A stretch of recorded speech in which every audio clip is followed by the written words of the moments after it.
5 years ago, I was living the dream. I had a comfortable income, a lovely home, and a family that was growing rapidly. My wife was working full time, and I was running my own business from home, making a decent six-figure salary. But what people didn't to know about me at the time was that I was living on borrowed time. I'd always been careful with money, or so I thought. But in 2015, something changed. My business started to take off, and I found myself earning more than I ever had before. And with that came a sense of financial security that I'd never experienced before. I began to treat me business profits like they were going to last forever. I upgraded our home from a modest three-bedroom bungalow to a sprawling five-bedroom mansion in the suburbs. We moved into this new house on June 1st, 2016, and it cost us a whopping $1.02 million. At the time, we thought it was a great investment, that we'd be able to sell it for a profit one day. But that wasn't all. I also started buying expensive cars.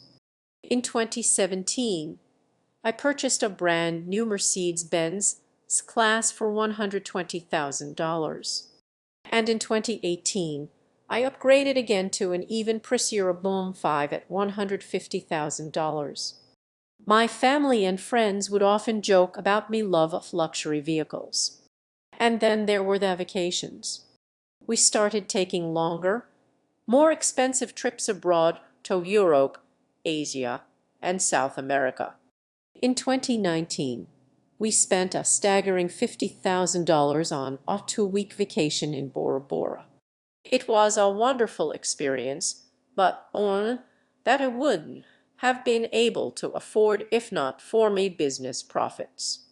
But despite these indulgences, our finances did seem to be suffering. We were still managing to save money each month and even put some aside for retirement. Or so we thought. In the summer of 2017, I received a phone call from my accountant that would change everything.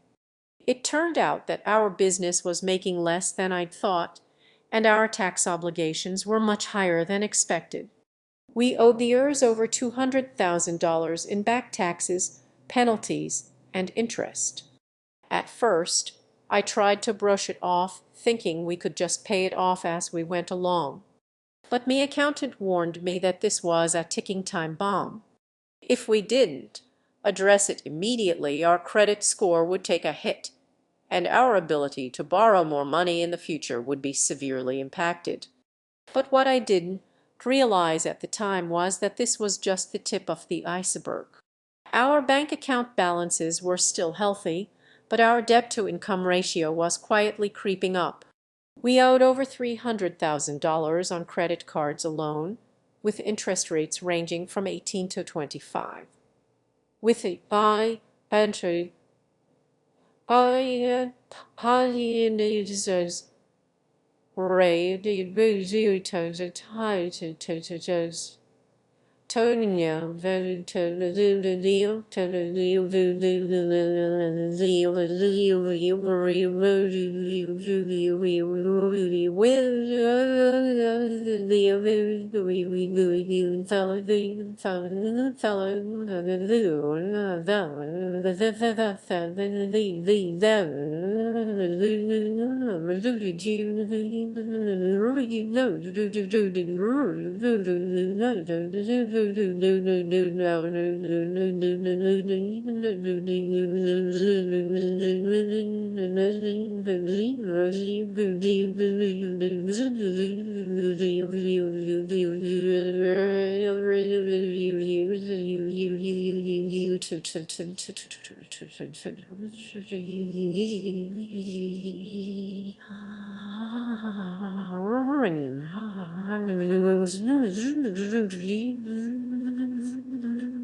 It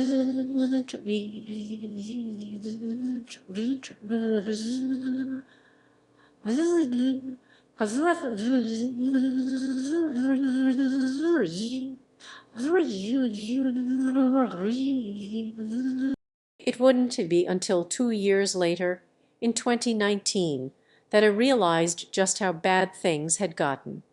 Our household income was still healthy, but our expenses were starting to outstrip our earnings. We were living paycheck to paycheck, or rather, business check to business check. As we continued to overspend and accumulate debt, the consequences started to show up in unexpected ways. In 2018, I began to notice that our credit card companies were increasing our minimum payments every month, even when we thought we'd off some of the principal. And then there was the issue with our mortgage lender. We'd taken out a $500,000 home equity line of credit HELOC in 2016 to fund some of our renovations and vacations. But by 2019, the balance had ballooned to over $700,000, even though we'd paid down some of the principal. Meanwhile, our cash flow was starting to suffer. I began to struggle with keeping up with me business expenses, let alone paying off our debts. Our savings account, which had once been so proud and healthy, now stood at a paltry few $1,000s. It wasn't until I stumbled upon a financial planning app that things started to click into place. The app showed me exactly how much we owed, who we owed it to, and the interest rates we were paying on each debt. It was then that I realized the extent of our problem: $1 million in total debt, with an average interest rate of 20. It's difficult to pinpoint exactly when things went from bad to worse. But if I had to choose a moment, it would be the day me wife and I sat down with our financial advisor, a woman who'd been watching our finances from the outside for years. She presented us with a detailed breakdown of our income versus expenses, showing just how far we'd strayed from financial reality. We owed more than double our annual household income in debt, and it was clear that we couldn't keep going on like this. The meeting ended with a stark warning: if we didn't make significant changes to our spending habits immediately, we risked losing everything, including our home, cars, and retirement savings. Those words still haunt me today. It's been 2 years since that fateful meeting, and it's taken every ounce of willpower and discipline to turn things around. We started by creating a budget that actually worked, tracking our income and expenses down to the last penny. We then began paying off our debts aggressively, prioritizing the loans with the highest interest rates first. It wasn't easy. We had to cut back on non-essential expenses like dining out and traveling. But it was clear this was a temporary sacrifice for a long-term gain. It's not just about paying off debt, it's about rebuilding financial stability. We started investing in our future, setting aside money each month for retirement and emergency funds.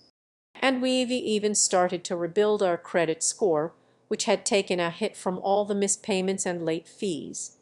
Looking back on those 5 years of overspending is both painful and enlightening. It's clear that I was caught up in the thrill of success, thinking that me business profits would last forever. But what I didn't realize was that this false sense of security would ultimately become a trap. It took hitting rock bottom for me to see just how far off track we'd strayed. And it's not just about fixing the problem, it's about learning from our mistakes and making sure they don't happen again. We've since implemented new systems to monitor our spending and stay on track. We use a combination of budgeting apps, spreadsheets, and regular reviews with our financial advisor to ensure we're staying on course. In conclusion, as I reflect on those 5 years of overspending, I'm reminded that even the most seemingly successful people can fall victim to debt and financial ruin. But it's never too late to learn from your mistakes and start anew. If you're rewatching this video